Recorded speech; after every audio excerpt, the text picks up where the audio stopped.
Good afternoon, folks. Thank you very much for joining us this afternoon. It's always a relief to see the numbers start to climb as you click the start webinar button, but give everybody a few minutes to get in and get settled as we sort of run through the housekeeping and the agenda for this afternoon. But welcome to how to build the right tech stack to maximize practice success. I will be your host this afternoon, Tony Stevenson. I'm sure that there will be a couple of you on this webinar that perhaps listened to me before or see me mucking around on social media. Yes, we'll get cracking shortly, and I'm sure we'll have a fun afternoon chatting about tech stacks. So, okay. I'll just run through the agenda so everyone's clear on where we're at and what's going to happen. So after this, we will just cover a little bit of housekeeping to make sure that kind of we're all on the same page and everybody knows what to expect. I will take us through a little bit of scene setting, a little background and context on what we're doing, what we're talking about this afternoon. Then we'll get into the sort of meat of the session, which will be the live panel discussion between myself, Mark, Johann, and Fozia. We will have, hopefully we'll have a chance to have a little bit of a Q&A towards the end, but there'll be opportunity for you to do that sort of while the webinar is going along, and I'll explain that in a second when we get stuck into the Q&A.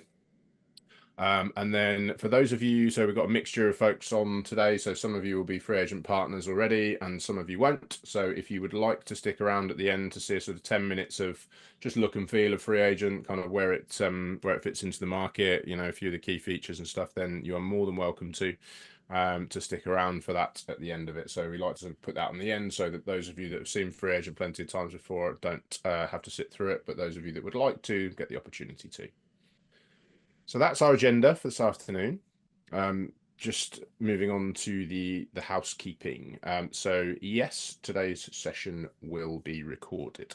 I know that there will be people who arrive late and still ask this question. I know that there will be people who have to drop off early to go and collect the kids from school, or you know, go and take the washing in, or whatever it might be that drags you away from this wonderful experience of this webinar this afternoon. That's no problem. It will be coming out, be recorded, hosted on our website, and you'll be able to get hold of it. But I always like to cover it because we always get asked that question. Before I move on to Q&As, or actually as I move on to the Q&As, so you'll notice that we have got the chat function sort of there, and there's a few people that have popped their hellos in. So there'll be a few people that have been on here before because I also have people to put where they're dialing in from, and a bunch of you have already taken the initiative and started doing that, so they must be old hat at these webinars. And of course the first person will be Claire Kendall, who I think has been on every single webinar I've ever delivered. So hi Claire. But yeah, if you want to stick in where you're dialing in from, it just helps to kind of break the ice and get us all motoring. If you want to chat, use the chat function. If you want to chat amongst yourselves, comments on what's going on, if you want to you know, ask any questions, then please use the Q&A. Now, I say this with slight trepidation, and the reason I say this is because I can't see the Q&A section in my panel. So if Mark or Stuart could just drop a message in the chat to confirm that they can see the Q&A section.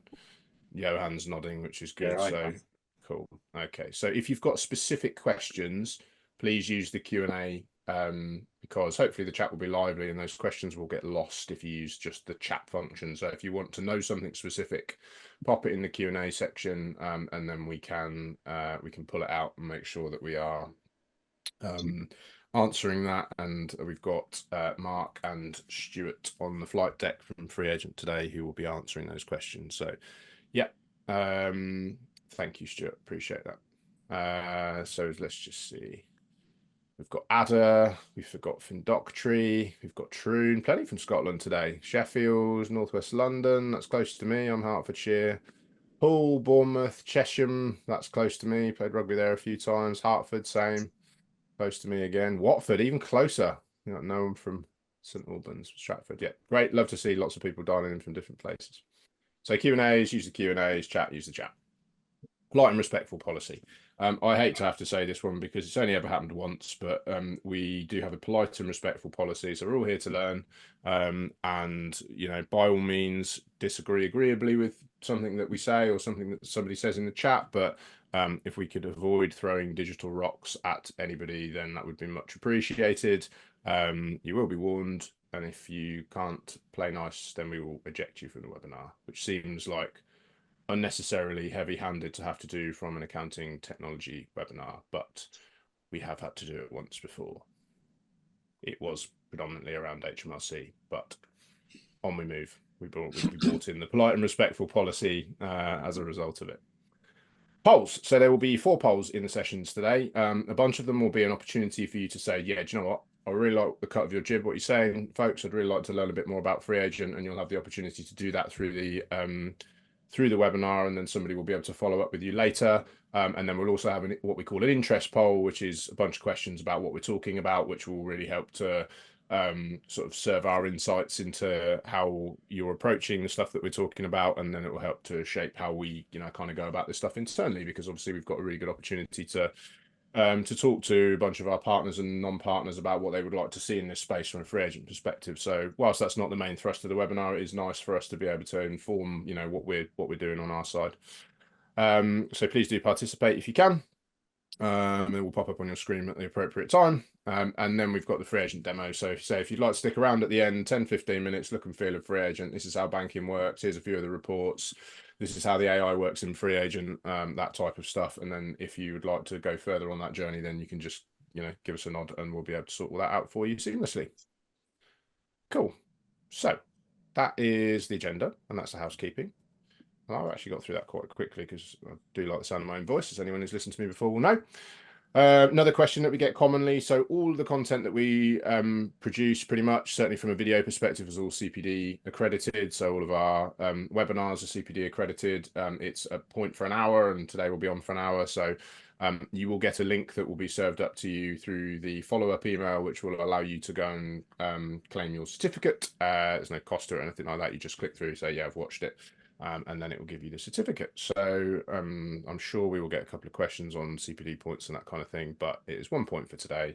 And as I said, all the stuff we do, like our accreditation and all of our road shows and everything like that, is all CPD accredited. So helps with those points, especially if you're ICAW and you're now into the new year of having to record your CPD in a way that you didn't have to historically, then always nice to have that stuff done.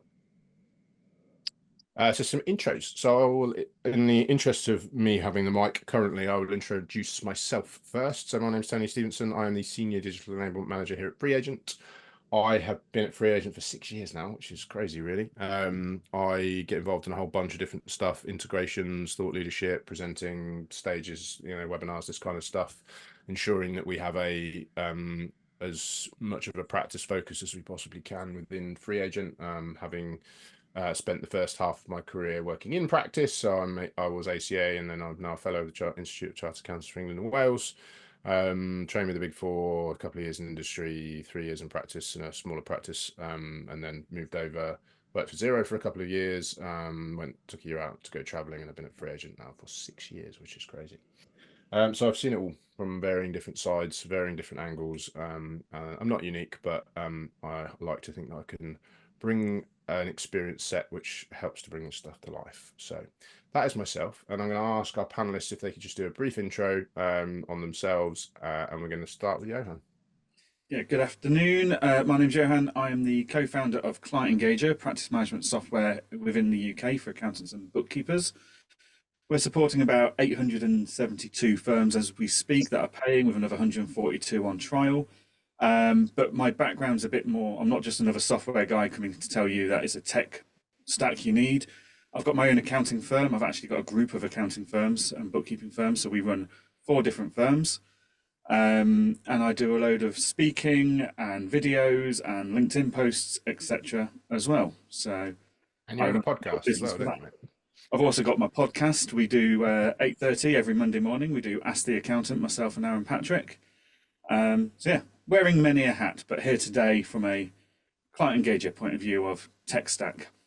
When I put this slide together, I kind of wasn't quite sure which one to which one to put as your primary role, but I went with client engager, and given you're wearing the hoodie, I think that was probably the right call. So thank you very much, mate. And Johann is very prevalent on LinkedIn, so I'm sure I'd be happy to share his profile with you if you would like to connect with him. And he does a bunch of great content around lots of different stuff. So I'd urge you to go and follow him. Fozia, over to you if you could introduce yourself. Hello. So I'm a tax partner at Reddy Siddiqui. I've been here with the firm for a lot longer than you have, actually, with FreeAgent, so 30 years. I'm probably the dinosaur in the room. But I have worked in tax, so employment tax, personal tax, non-res, res. I do a lot of statutory company stuff as well. I avoid audit like the plague, although we have other partners for that. Tax has been absolutely my baby, so I've looked at tax development over VAT and MTD. I'm also the practice assurance partner here, and for my sins, I'm the MLRO as well. The bit that I love, I think, get quite passionate about is the IT stuff, because I think I'm a scientist at heart. So I'm always looking at something and thinking to myself, there's got to be a better way. So that's a little voice in my head. It's always there in the background. A fellow tax backgrounded person as well. Yes. So I was tax in practice. Yes.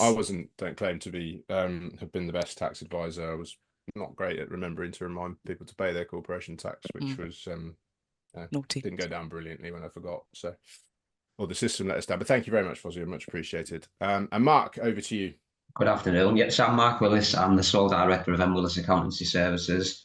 I've been in practice. I started out in 2017, but I never really took it full time until 2020, during lockdown of all times. Before that, I started out as a trainee in industry. So I started out in quite a large northeast business. I was there.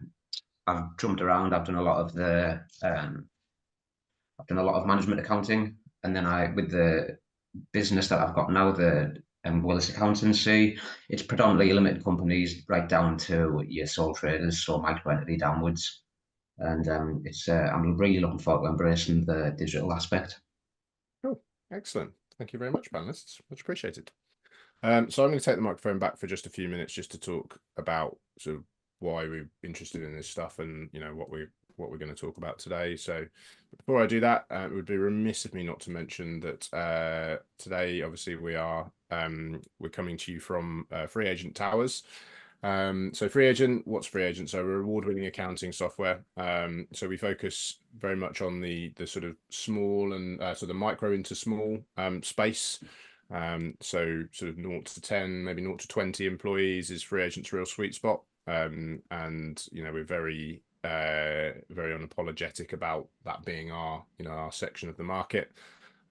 Depending on what sources you go to, 95 to 99% of businesses in the UK fall within that bracket, so we're kind of happy there. Our support is again and again and again something that really comes back and makes us stand out. We've got our mobile app, which we're a modest bunch at FreeAgent, but we would quietly consider it to be the best in class. We really enjoy our mobile app and get a lot of good feedback from it. And I guess the biggest thing that happened in FreeAgent's history was that we were bought by the NatWest Group. So that's about 6 years ago now, six years ago in May, just passed, which has been a phenomenal, I would say, partnership. Obviously, we're fully owned by them, but we are operationally independent. And I guess the upside of that for you is that if you bank with NatWest, Royal Bank of Scotland, Ulster Bank, or Metal Bank, then you can have FreeAgent for free. I'm obliged to say that there's some optional add-ons that may be chargeable, but the core product itself is free. We've won a bunch of awards. The Friendliest Software of the Year award is our award. We win that every year, as voted for by our users. So we're HMRC recognised, MTD compatible. Fully looking forward to MTD. But you know, we'll be ready when it drops. There's a bunch of you that are new to FreeAgent, so just a good opportunity for us to have a little recap on what we're all about. So we are going to run our first poll. Let me just ready for that. Anybody in the background? There we go. Launch. So Why do we do this? So we find that there are people that jump onto the webinar who would actually really like to talk to us, and sometimes they can't stay on. So if you would like to find out more about, you're an accountant or bookkeeper in practice, you'd like to find out more about becoming a free agent partner, please tick yes.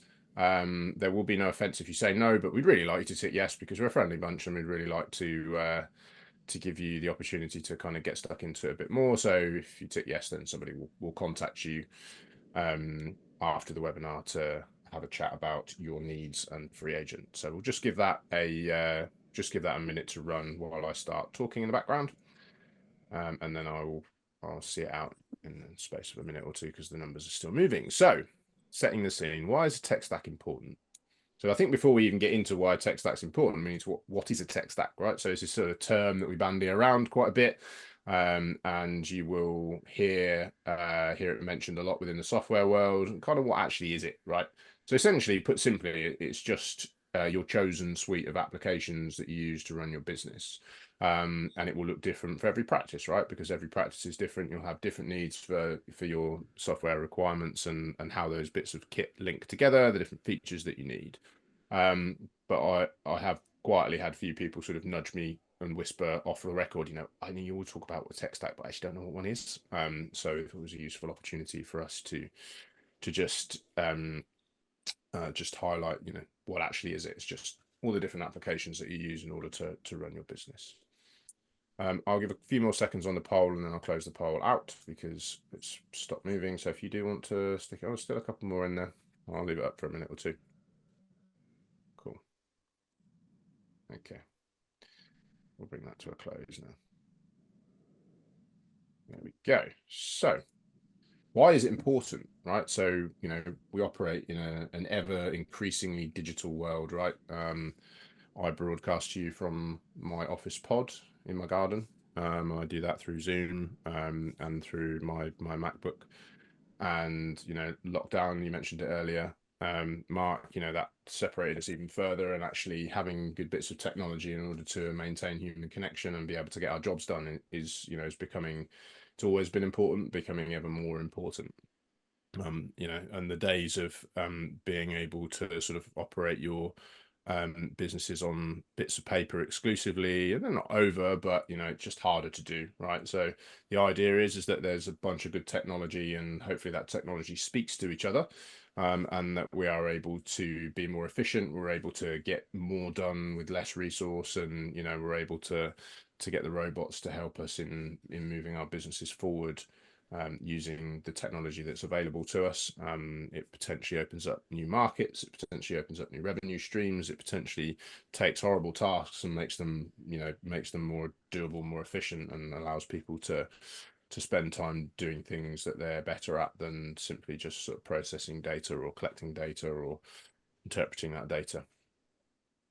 But the way we kind of view it at FreeAgent is that we could sit here and, you know, we'll probably get into a few names. I'm certain we'll get into Client Engager and FreeAgent, but we can get into a few names. But actually, what's sort of more important is to kind of understand the approach to building out a tech stack rather than to define a specific one, because you know the tech stack for Willis will probably be different for the tech stack to On Point, and you know On Point will be different to the tech stack for Reddy Siddiqui. So designing that approach and how we would actually go about thinking about this stuff is a really valuable step.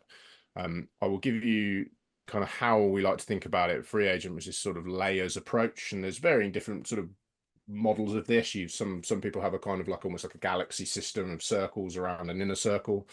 But we run through these kind of 5 different layers. So you've got your kind of basic cloud accounting, then you've got kind of optimizing that for the additional bits that kind of come with it.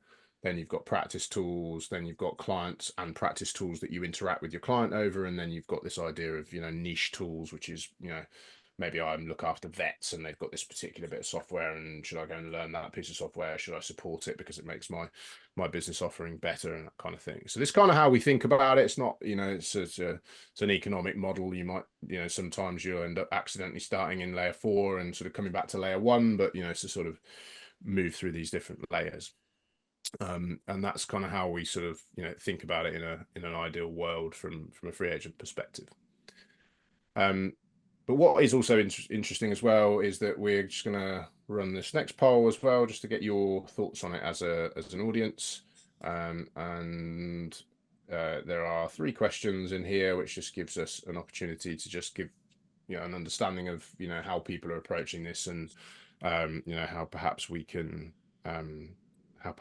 start to shape the way that we do things in order to meet those needs. So I was getting a bit panicky when I put these ones up that have got 3 questions in, because when you put them in, it takes quite a while for everybody to read the questions and then start answering them. So the answers take a while to start coming through.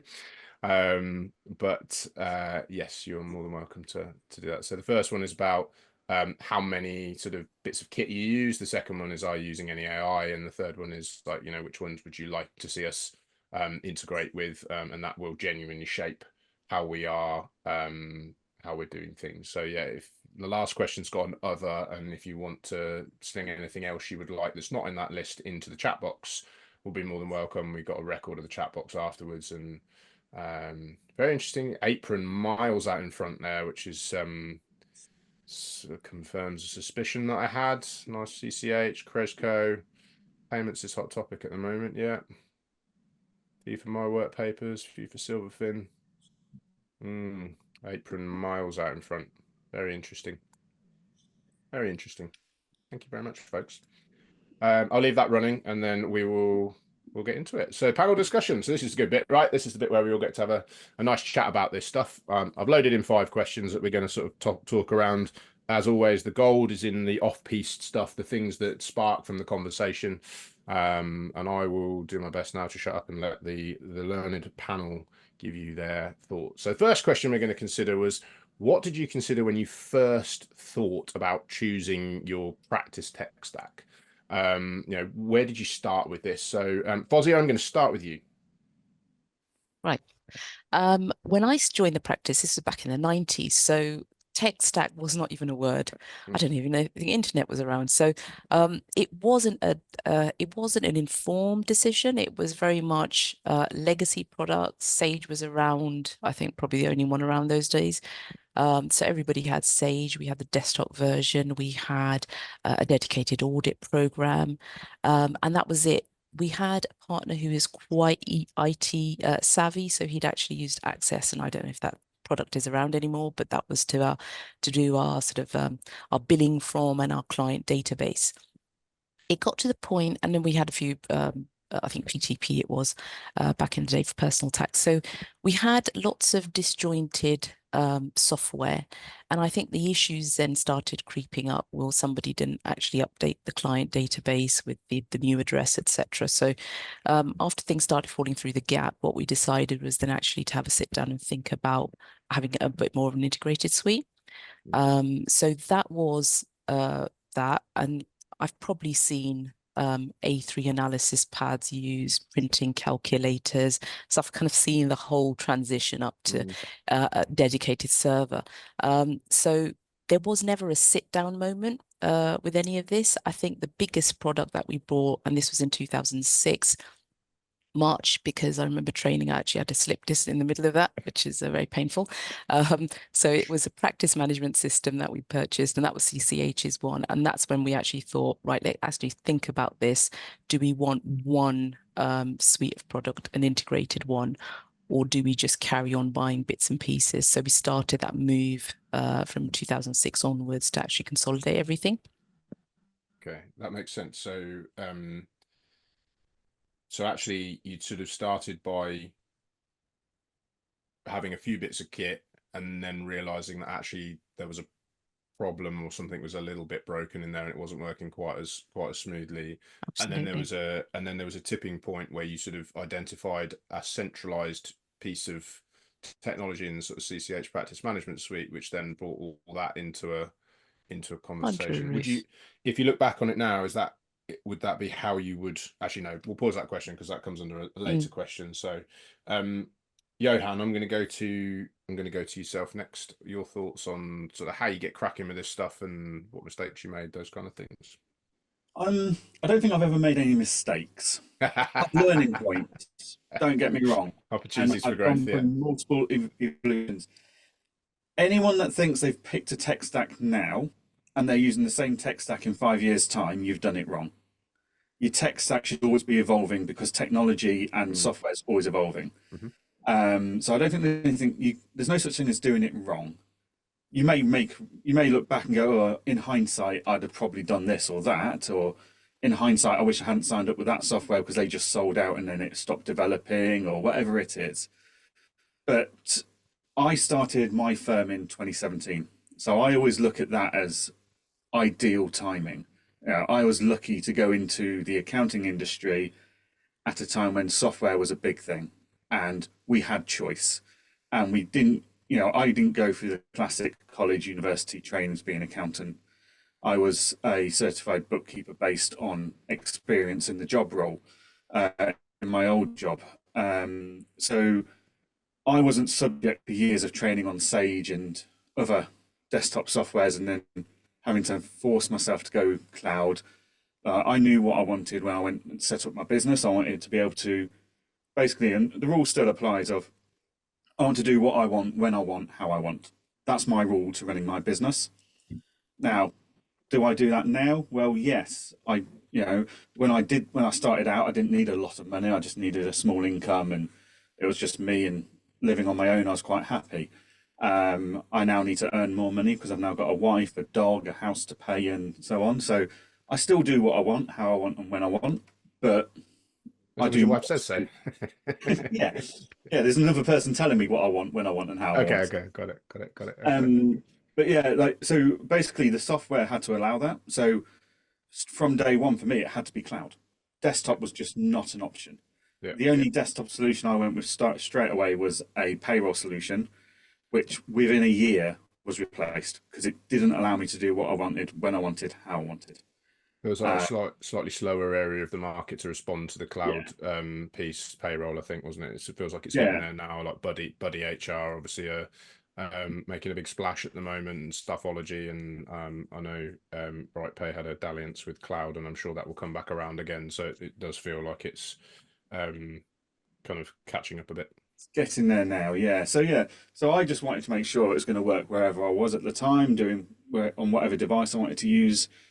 And I love tech. I'm sat at the moment running all the latest iOS things that got announced last week, because I've got access to them as a developer. So most people won't bother with that, but I'm in there. I'm loving it. I'm testing it all. So when new softwares come along, I'm not afraid to go, I want to try that. My team hate me for it. Like, I now have to get any new implementations of software past Jade, my operations manager. Like, she's the gatekeeper now. Okay. So if I can't convince her of a new piece of software, then it doesn't get rolled out into my firm. But I also need that anchor. Otherwise, we'll be trying new softwares every week. So you need to be open to change. You need to be open to software and technology, and you need to keep your ear to the ground so you know what's going on. And you do that through different networking events, social media, and stuff like that. But by doing that and your openness to constantly evolve your tech stack, then you'll end up what's right for you. Yeah, and don't stick with something. Don't fall into the sunk cost fallacy, right? Yeah, I know we shouldn't just be chopping and changing all the time, but equally we shouldn't stick with something we know isn't right because we spent a lot of time on it, right? And sometimes that does happen. Mark, we'll come over to you now, mate. What's your thoughts on getting started with this stuff? So when I started pushing things in 2020, I was looking for cost-effective software. So I started out using VT final accounts. As the businesses grew, when I thought I want to start embracing the digital aspect of technology a lot more, I looked at other software, be it the Xero, QuickBooks. I landed on my feet with FreeAgent. With most of my client base, I think I'm about 70% now that run through FreeAgent. The integrations are great. I feel it integrates externally with the accounting production. So for myself, I use TaxCal. But internally, if you're using it all in one, I think that's the best thing in terms of what the clients need. Perfect. So from that side, so with FreeAgent, you can do all of the integrations from there, be it the payroll or the smart capture. So I do find that's very helpful. Yeah, I think it's an interesting Johann, you touched on it as well in the evolution of this stuff. So you might start with something because it's cost effective at the time, because of your situation, and the reality for most of us is that when we start practices, I say we, I don't really include myself in that because I don't run a practice and I haven't. But usually there's a bill to pay, like there's a mortgage to pay, or there's some rent to pay, or there's some kids' school fees or whatever it is. So we have to be conscious of the fact that whilst that thing might offer better value for money, it's also, in real terms, actually more expensive than the other bit. So while we might want to start here and actually kind of evolve to that once we've kind of got to that point where we've, covered our fixed costs and we're able to start to optimize our cost base into, what's going to look right for a 1-person firm or a 20-person firm or a group of 5 firms or whatever it might be. So and I guess that does evolve as you move forward. So don't feel that what you start with will be what you will end up with, because it almost certainly won't be, right? But there will be some stuff that carries over. Excellent. I should move on to the next question. So I'm interested in specifically the practice side of your tech stack. So the bits that you don't interact with your clients on, so like your accounts production software, your practice management software, for example. So tell me about how you approach that part of your tech stack, and is there any different considerations that you put in place when it's just something that operates within inside your 4 walls? Johann, we will start with you. We'll do a little kind of round robin and we'll come to a different person to start first each time, so everybody gets the opportunity to talk plenty. But yeah, your thoughts on that, mate? The upsetting part of the practice side of things, where it's not involving client interaction, is, in my mind, that's a really easy swap, because it's the disruption to our clients that we want to minimize. So receipt capture software, we probably won't change very often, because that's disruptive to our client. Accounting and bookkeeping software that the clients are using as well, that's disruptive. Practice management, less so now because we've got our portals and e-signing and stuff. But back in the day, it used to be quite easy to plug in and swap those things around if you're like me and you didn't mind doing it in front of the telly on a Friday night and over the weekend. So my team used to refer to me, one person would say, Johann, you're like a butterfly, you're going from one flower to another. Another one of my team coming on a Monday and they've got a new piece of practice management, so pre-client engager, obviously they've got a new piece of practice management software they've got to log into that they weren't aware of. That's it. And another one of my team would put it in a more blunt direction of, Johann, you're like one of the people that stand on a corner in a red light area. You're always using a different bit of software by the end of the night. It's like, yeah, okay. But yeah, I went around the houses. I went through every practice management tool on the market, every pricing software on the market. I tried different e-signing tools, and I liked bits of one thing, I liked bits of the other, and I didn't like. It was a constant evolving picture. And back then as well, those practice management tools and stuff were new to market. No one really had anything like that. Like TaxCalc and CCH had very basic practice management tools for deadlines, but that was it. So everything was quite shiny and new and exciting, and new ideas coming out. So that was quite an exciting time to be there. But ultimately, I took trials out. I tried implementing things. It was always trial and error. But I know I've got the right personality type and my openness to change is there to not see that as a bad thing. But a lot of people on this call will go, oh, what? I'm not spending my evenings doing that or my weekends doing that. We wouldn't recommend that, by the way. It doesn't come endorsed. And that's fine. But yeah, it is trial and error. And you will find something that suits you. And just because you ask on a Facebook group, what practice management tool do you use? Just because 99% of those responses say Client Engager, doesn't mean Client Engager is going to be right for you. Accountancy Manager might be right for you, because we've all got our different ways of working. Yep. So just because others, like I talk to a lot of people at Client Engager where it's as if they're feeling forced to use Client Engager because it's what's socially acceptable at the moment. Well, everyone's using it. It's like, yeah, but it doesn't mean it's right for everyone. Like, lots of people have pineapple on their pizzas. Doesn't mean it's right for everyone. Doesn't mean we're all going to enjoy that. So don't be swayed by the social media side of things and the peer pressure. Find what's going to work for you and your team and your business. Do your due diligence.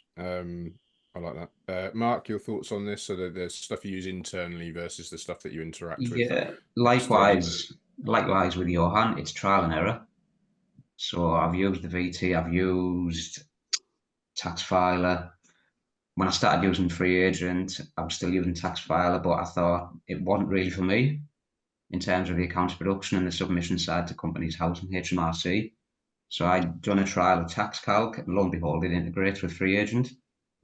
So for me, it's been win-win. So it's again, go out there, have a look at what software is on the market, see what's out there, and see if it works for you, and if it also works for your clients. Fozia, your thoughts?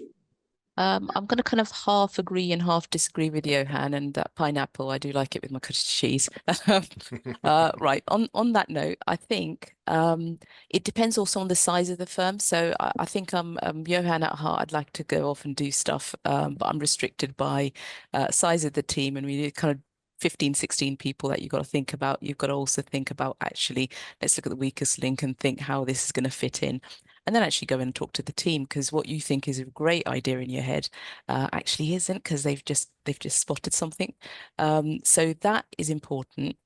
The other thing I've already mentioned is about juggling a lot of balls with connections and stuff. I think that always worries me, that a new bit of kit comes out, I jump on that bandwagon, and then it turns out it's brought up by somebody else and they're not getting the love, etc. And is that integration still going to work? So for me, I think the integrated suite approach is just so that I don't have headache and firefighting connections and integrations and end up doing IT 24/7 instead of accountancy. So I try and rein in my enthusiasm, I think. That balanced approach. You actually took the idea out of my head then. So I'd got in my head, I was going to ask you about communicating with the team and sort of how you approach that, which sounds like, because having worked in implementing software across hundreds of thousands of firms in earlier years of my career, the ones that were successful were always ones that were sort of well communicated with the team in terms of trying to involve them and kind of get them on board so that they can have their say, which I think helps for people to sort of buy into it. But yeah, I think it's interesting. I put a post up on LinkedIn this week, so if anyone wants to go and dive into it, they're more than welcome to, about this sort of emergence of a kind of new breed of apps that we're seeing that are taking what's probably done by maybe 2 or 3 or 4 other apps and sort of packaging them into, taking the good bits and packaging them into one place. Client Engager is a really good example of that, but Mimo is the other one that stands out to me. So you've got accounts payable, you've got accounts receivable, you've got cash flow, and you've got factoring, are sort of 4 different things. And what Henrik's trying to do there is to sort of take them as a problem statement and put all of those things into one app, so that you are then having one subscription to manage, one set of implementation to manage, and one workflow to manage. So instead of there being 4 API connections that can drop out, it's one. And same with Client Engager, right? So Johann's spotted that pricing is something that is, could have been a feature of a tool rather than a standalone tool like some of the ones were previously. And I'm sure there's some compromise in terms of the depth, although maybe Johann would argue differently, but it's superior. Exactly right. And that you're able to bring that stuff into one place, so that you're ending up in a situation where you perhaps got less apps that do more things, and that we've got, there's still a suite of apps that you can pick and choose from, but it's not 50. Or I remember having a conversation many moons ago with a prevalent figure in our industry, who I won't name, and they were quite boastful of the fact that they supported 60 different apps within their firm, and this was a sub 10 person firm, and I just couldn't understand how you could possibly think that that was doable or a good thing. If that is you, then you maybe want to give some consideration to refinement, because I don't think a small accountancy firm needs 60 apps, but I could be wrong, right? When I suppose when you add them up across all the different things, maybe that is the number. But yeah, the less the better, I guess, is what we're getting at. So thank you very much. Question 3. So how did or do you approach working with clients over technology platforms, right? So at FreeAgent, we are a tool that you can use as a practice, or you can use it as an end user. And the accountant or bookkeeper can interact with you over that platform, right? And that brings us a whole host of benefits in terms of real-time information and single source of truth and the death of backups and all that sort of stuff, which is great. But it also comes with challenges, because you've got to educate those clients, and you've got to to find a way to work with them in a system that they perhaps haven't used before. So Mark, we'll start with you on this one. How do you approach the challenge of we've put our tech stack together, and we've got some tools that we interact with our clients over? How have you approached that? It's just making them aware of the incoming, well, for myself, making them aware of the MTD so that's coming in, and educating them, like you said. It's not easy. It's trying to get through to them. I'd say educate them, chat to them, have face to face or over Zoom. It's getting them on board as well. Do you have a method for getting their buy-in at all? Talking to them, explaining them. So with FreeAgent, it's explaining that it all links together. If they need to, some of them, there's the aspect of using FreeAgent with NatWest and linking NatWest, or if not, I'm urging a lot of them that I do mandate into that new clients, I'll try and get them on board with Metal Banking app, get them on with that. So then there's that aspect. It's yeah. How do you feel about it all? I think I'm going to go to Fozia, and then I'll give my thoughts at the end. So I think yes. About 10+ years ago, we were actually persuaded, I'll use that word, to buy a bunch of licenses. So it was very much, well, that's sitting on the shelf, we've got to use that one regardless of how people felt internally about it. And then probably about 8 years ago, definitely pre-pandemic, we were pushed by some very tech-savvy clients who were using a particular software or had heard of a particular software, and we said, yes, we'll support that. Quickly go off, get a certification, and thought, how hard can it be? But that's kind of our introduction to kind of the cloud bookkeeping software, so the Xeros, the Sage, QuickBooks, etc. Just like Mark said, the MTD for that and MTD ITSA now is definitely a driver. And I think pre-pandemic, the MTD for that very much a stick for forcing clients to actually take some sort of bookkeeping software.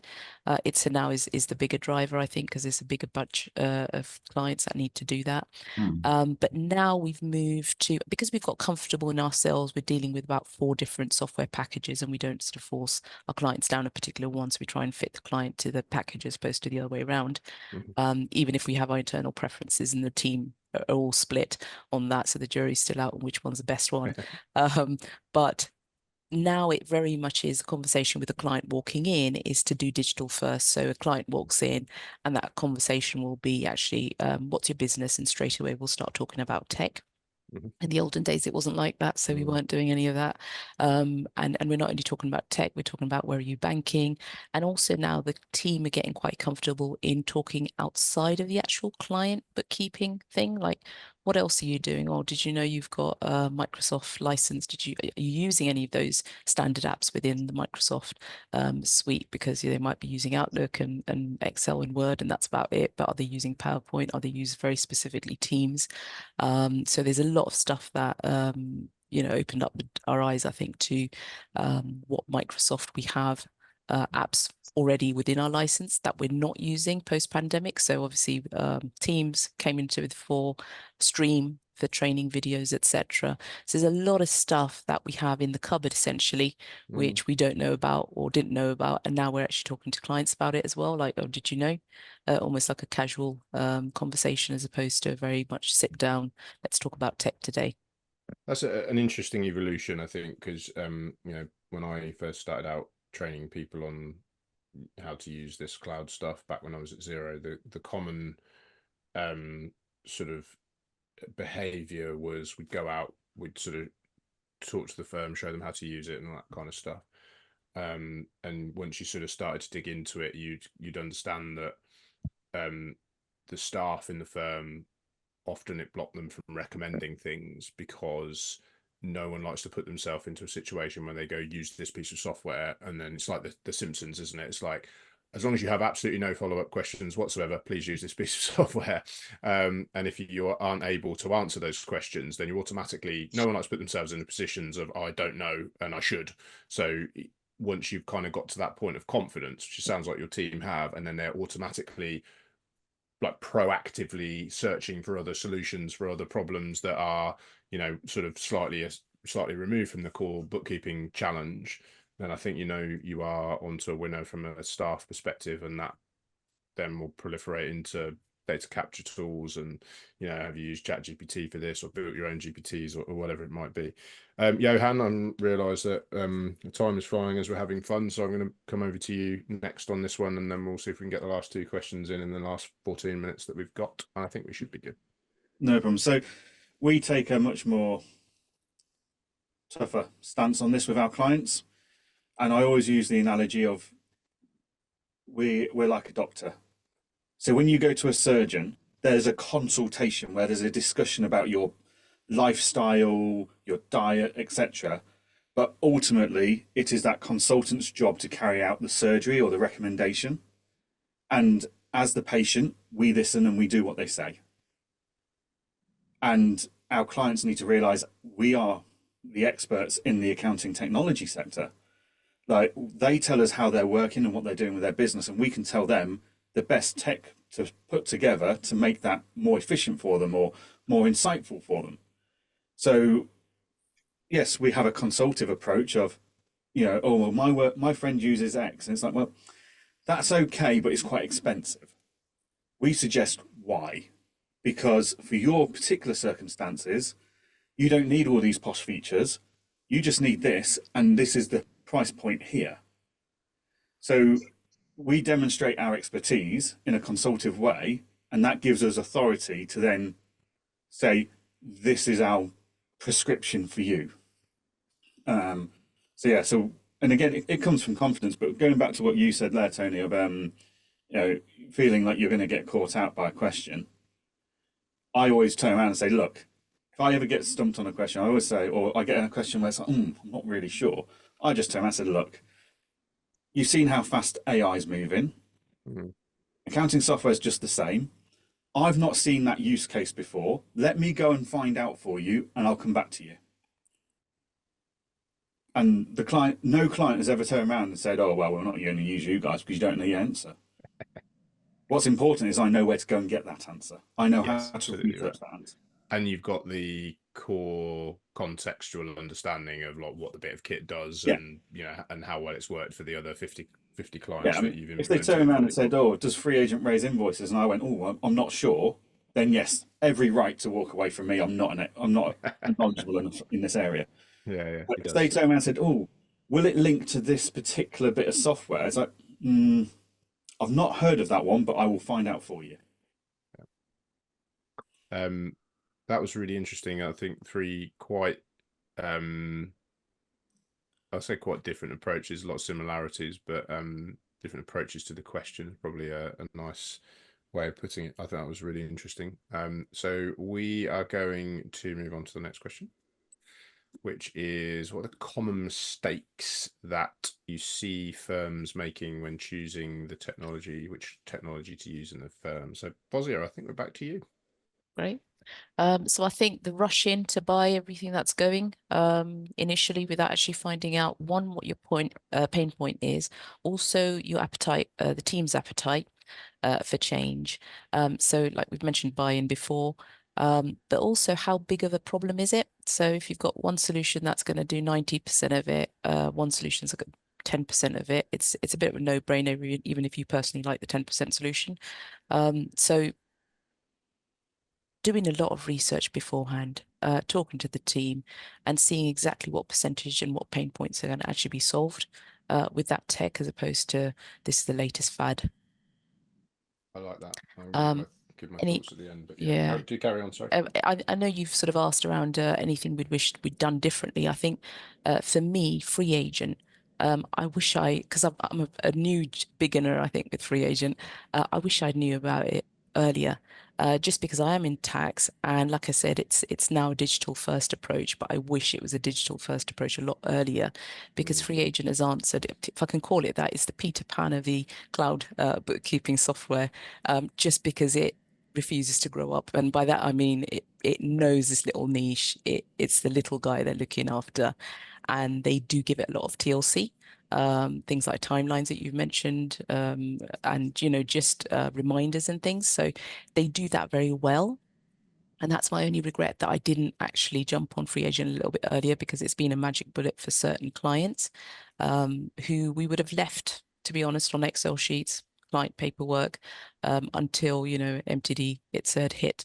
So that's probably the downside, but that's us as accountants knowing enough different types of app to try and be able to advise clients correctly, because we've gone from big boys to FreeAgent just because it's expensive.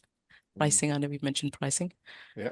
I think that one of the challenges that we face with FreeAgent is the evolution of the product has outstripped the perception of the market. So we have a lot of to be blunt, a lot of 2017 view on FreeAgent partners that will come to us and say, I thought it was here, and actually, do you know what, you've been chipping away steadily over the years. And I think the thing that we do differently is that everything that we build is built through the lens of how can we make this really complicated thing really simple for that cohort, and if we can't do it, we're happy to let it slide on by. And that's not to say that there's not stuff that we're working on. We've got a whole ton of cool practice stuff that's coming this year. And that's been a real focus of ours, is to improve that practitioner experience, and we're some way down that track, but there's some really cool stuff coming. But yeah, I think that that lens of simplicity has meant that we're able to stay in that lane, and we're gradually creeping it up a little bit, but we're never going to get to like the M of SME. Like that's just not where we want to be, right? And I'm confident that we're the best product for the area of the market that we aim at. Johann, in the interest of time, I am going to come to you next. Common mistakes. Biggest mistake is people not willing to change. They'd rather suffer a faulty or underperforming software than the pain of change and telling people we've got to move or investigating it.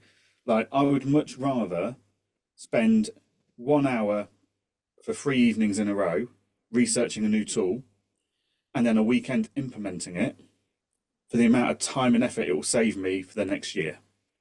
Like that, people just look at it as a time drain. They look at it, or means retraining everyone or implementing it's going to be challenging. Like, the only people that lose out there are the ones that don't move and don't adapt with the times. And it's the same. You can take that philosophy from technology through to management to leadership, anything really. But yeah, the biggest mistake I see people making is not doing anything, just suffering and assuming, well, if this practice management's like this, then I assume they're all like that, when actually they're very different. Thank you. Mark, your thoughts? Again, just mirroring what's already being said, just do your research, make sure it's right for yourself as the business owner, but also right for the client's needs, and make sure that it's correct for them. So thank you for that. I'm going to give my thoughts on this one because I have quite a strong opinion on the biggest mistake that I see people make in this area. And the biggest mistake that I see people make, or firms make, that I've worked with over the years, and bearing in mind, I think this becomes, the larger the firm, the bigger this problem becomes, just I guess through sheer weight of numbers, is taking an existing process, taking out whatever it was that you're going to be replacing with your new piece of software, and leaving the existing process exactly as it was before you took the piece of software out, right? And that is a recipe for disaster, because if it wasn't working optimally, then just removing our piece of software and putting a new piece of software in isn't going to change what's happened before and what's happened afterwards. And fundamentally, you would expect that these pieces of software would be different enough that the underlying system that it forms part of would need some adjustment, even if it was only minor. But actually, the reality of it is I've seen time and time and time again that the system is usually the problem, and that actually, if you've got a good system and a bad piece of software, you'll probably get better results than if you've got a bad system and a really good piece of software. So my strong urge to everybody in this area is step back, look at the full end-to-end problem that you're trying to solve, and work out how to improve that system and how that system will work best with the new piece of software that you're going to put in.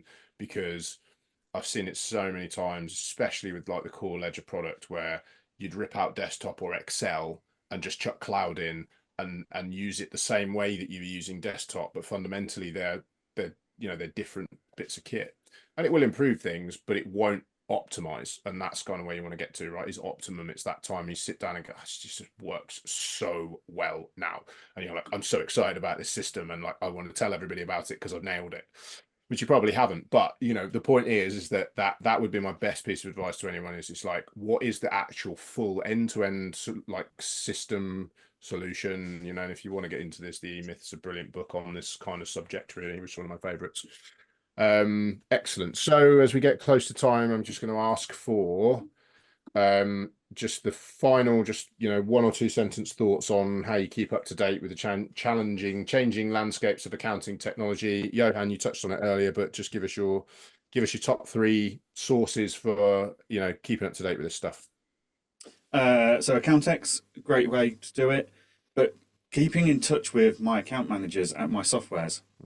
Like, it's a two-way thing. Like, everyone sits there, I've not heard from my account manager in 6 months. Have you tried reaching out to them? Have you asked them, is there anything new happening? What's coming up?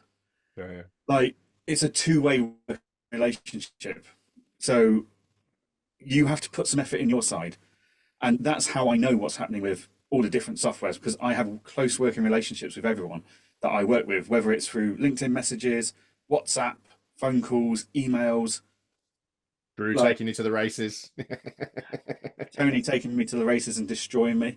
That was Drew. I'm not taking responsibility for that. It was Drew. That wasn't me. But yeah, it's by having that constant conversation. Cool. Okay. Mark, your thoughts? Again, for myself, I go to the FreeAgent partner roadshows. I've went to a few of them now. I've not been fortunate enough to go to Accountex yet. That's on my to-do list. Expect it fun. Cool. Fozia, your thoughts, how you keep up to date with this stuff? I think I agree with everything that Johann and Mark have just said, but also being very open-minded about AI, because I think a lot of shutters come down when accountants think if we don't think about it, hopefully our jobs will stay intact and we'll just carry on as we are. I think plodding along and no change is the worst thing, because you will be under very quickly. But there's a lot of stuff that I think there's a lot of exploring stuff that we can do. And I know things tend to come with a price tag, but there's stuff that we've already got access to. So check what's in the cupboard. The obvious one was I've pushed a lot to get people stop using Chrome. I hope they're not listening. Chrome, and then moving on to Microsoft Edge, just because it's got Copilot already integrated. But there's stuff that we're always learning, and Copilot is protected compared to using ChatGPT, and I do like ChatGPT. But other things around that sort of area where you can try and have use cases which people are already using, but just trying to ask your team and just allowing them that permission to start experimenting a little bit. Of course, have your AI policy in place, but just experiment a little bit. And it's great when people come up with ideas and you think, oh, actually, I didn't think of using it for that, but they do come up with ideas, and just allowing them that that free space to actually experiment a little bit. It's a good point, actually. I think you know, we're as an industry nowhere near doing away with timesheets, and I'm not sure that that's the right approach anyway. But quizzing them about what they spent half an hour on across the course of a week looking at a new piece of technology is probably not the right way to go about it. You know, like give them a bit of space to look at this stuff, and actually you'll find a diverse range of people looking at different problems will result in, you know, in better insights across the board. So yeah, I definitely recommend that. They're really good insights. I think if I was going to spend, if I only had one day to go and keep myself as up to date as possible, and I wasn't allowed to look at this stuff at all for the rest of the year, I'd go and attend a day of you know, one of Accountech's digital accountancy show, or you know, or Fab, Festival of Accountants and Bookkeepers, to go and speak to them all. Bass was fab this year. I did that. We went as exhibitors. We had a really good time. Accountex is always the biggest one, so if you want to hit the most, then that's the one to go to. And DAS is even more curated and right into the heart of the technology stuff. And I think that that was what I would do if I only had one day. But it is a continuous learning thing, right? You won't pick it all up on one day, and you do need to sort of work out, okay, who do I need to speak to, and you know, try and sort of book in that regular cadence and do it on your terms. Thank you very much, folks. That is the end of my questions. So I am going to run the next poll. So again, if you've liked what you've heard, we talked quite a bit about FreeAgent and other bits and pieces. If you would like what you heard and you would like somebody to get in touch, please hit yes. And then I will leave that running while we just kind of tidy up the last bits and pieces. So we had a couple of questions come through. I'll just have a quick look. I like to round them up. We are over time, so we won't have time for a full-blown Q&A, but just bear with me a second. No good. That's not opening for some strange reason. I'm sorry about that. Right, let me go back. Right, so I think we've covered everything, and in the interest of time, I'm just going to skip over the Q&A. I'll let folks continue to answer yes or no in the poll. One other thing that I just wanted to raise, so we have our FreeAgent accountants and bookkeepers community powered by ProNation. So we brought this in about 3 months ago. It's a Facebook community. So we pay ProNation to put this on for us. Lucy and Will, extremely knowledgeable and experienced practice owners who do the day-to-day on this stuff.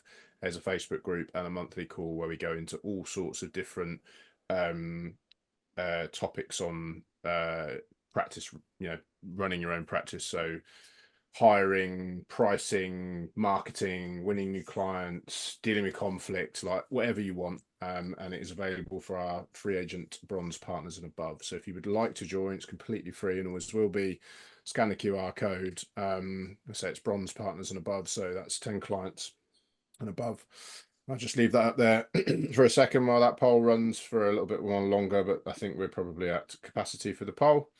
And that gives us, it gives everybody the opportunity to jump into there. We've got our next monthly call is next week. Last month we talked about pricing, talked about hiring, talked about the different pinch points of number of staff, and you know, and a bunch of other stuff. It's really, really good opportunity for you to kind of network with your peers and just learn from two really, really experienced practice owners. So I'm going to end that poll, and then I'm going to say some final thank yous. So the first and foremost, I want to thank my panelists.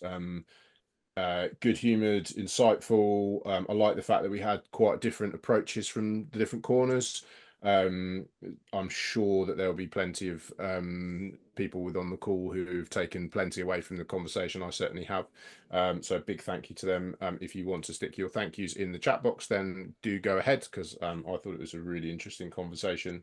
Thanks to everybody at FreeAgent who does all the heavy lifting to put these on, these webinars on. There is a huge amount of work that goes into making sure that people know about them and making sure that everyone gets followed up and all that sort of stuff. And I am shamelessly just the gun for hire that turns up and gets the limelight on the day and the opportunity to present. So tons of thank yous all piling into the comments there, guys. Thank you to the listeners, to our audience today. You've had very lively chat, plenty of good stuff, really participated with the polls. Really appreciate you all, and thanks to Mark and Stuart on the flight deck for dealing with the questions and keeping things running. Yeah, I think it's been a really good webinar. So, panelists, class dismissed. Anybody who would like to stick around for our FreeAgent demo, so just 10 or 15 minutes of me just showing you a quick look at FreeAgent, you are more than welcome to. And then there'll be one final poll and then we'll call time on the webinar. So again, thank you very much, panelists. You're free to drop off now. And I am going to just unshare my screen and then get ready for our demo. Right then, hopefully for those of you that are still here, if someone could just pop in the chat box that they can still see my screen and that they can see the FreeAgent dashboard now, that would be much appreciated. Thanks, Jim. Thanks, Samantha. So we're just going to do 5 or 10 minutes, just have a quick look at FreeAgent. So when we log in, it's a nice green stripe across the top. This means we're in the accounting dashboard area of FreeAgent. So this is just where we're able to kind of manage our clients from. You'll also be able to see here whether it is a free NatWest license or whether it's not. A bunch of kind of interesting stuff along here, alerts. You can manage your different permissions and a few reports and bits and pieces for the practice. And this is where you'd access our learning and accreditation, and also our partner resources as well.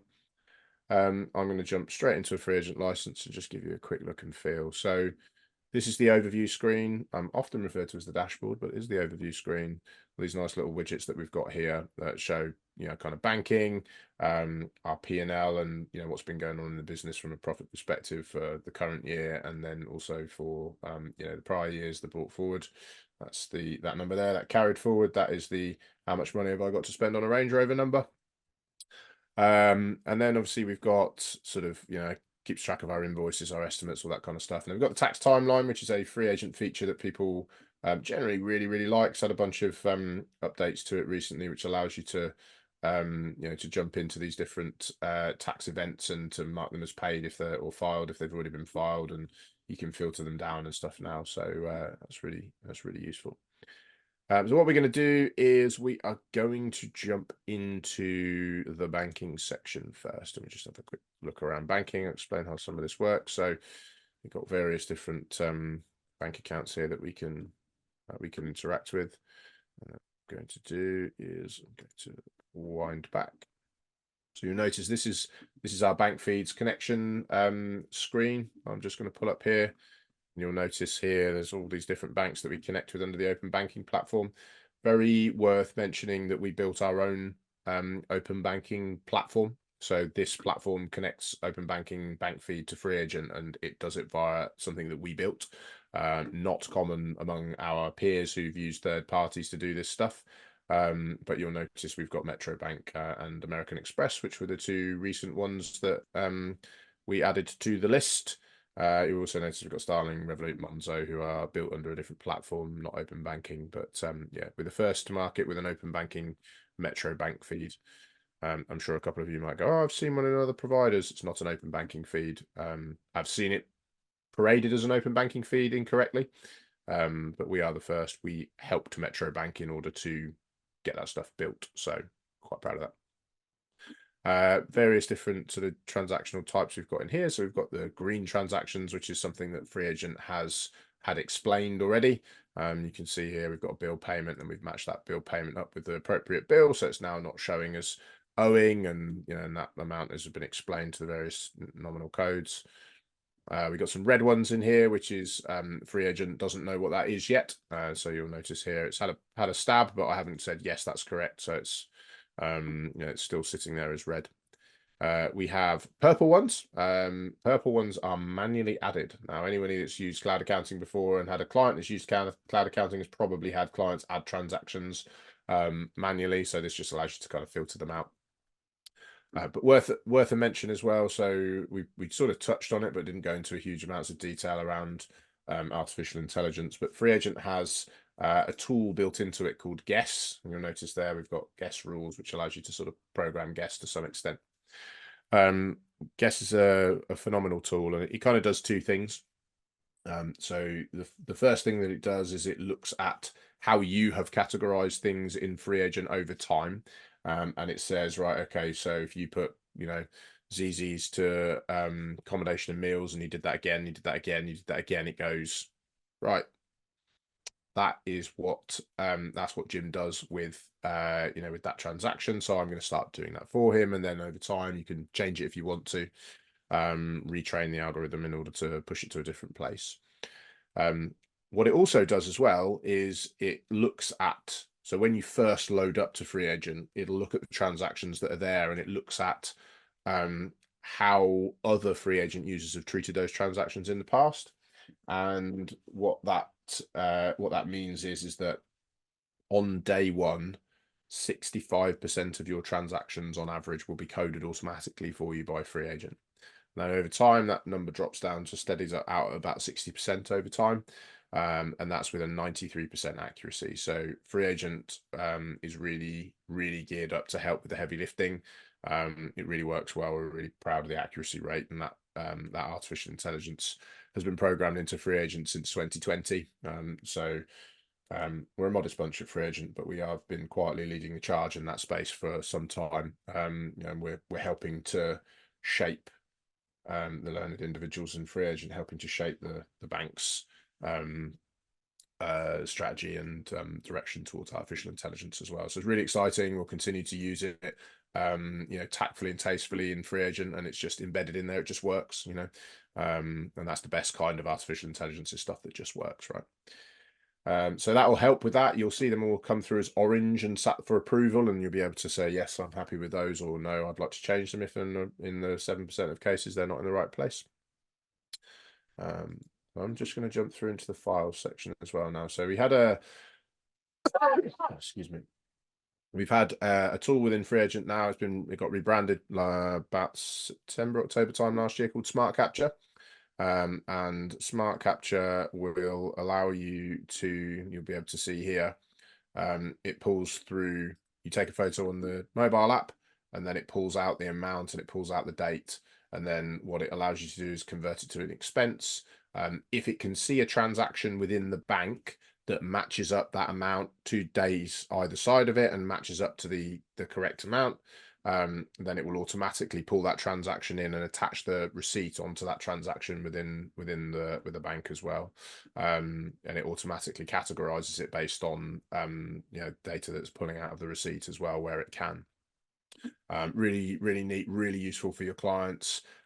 We've had great uptake of Smart Capture, and it continues to move in the right direction. It becomes a paid for add-on with FreeAgent if you use it more than 10 times a month. But we've had a really good uptake of that as well, because people are you know, really getting stuck into using it and had a really good experience. So hopefully that just gives you a nice kind of look and feel. And in terms of, you know, who FreeAgent's suitable for, we're stretching our suitability, and we're doing it very successfully. Thank you ever so much, everybody, for tuning in.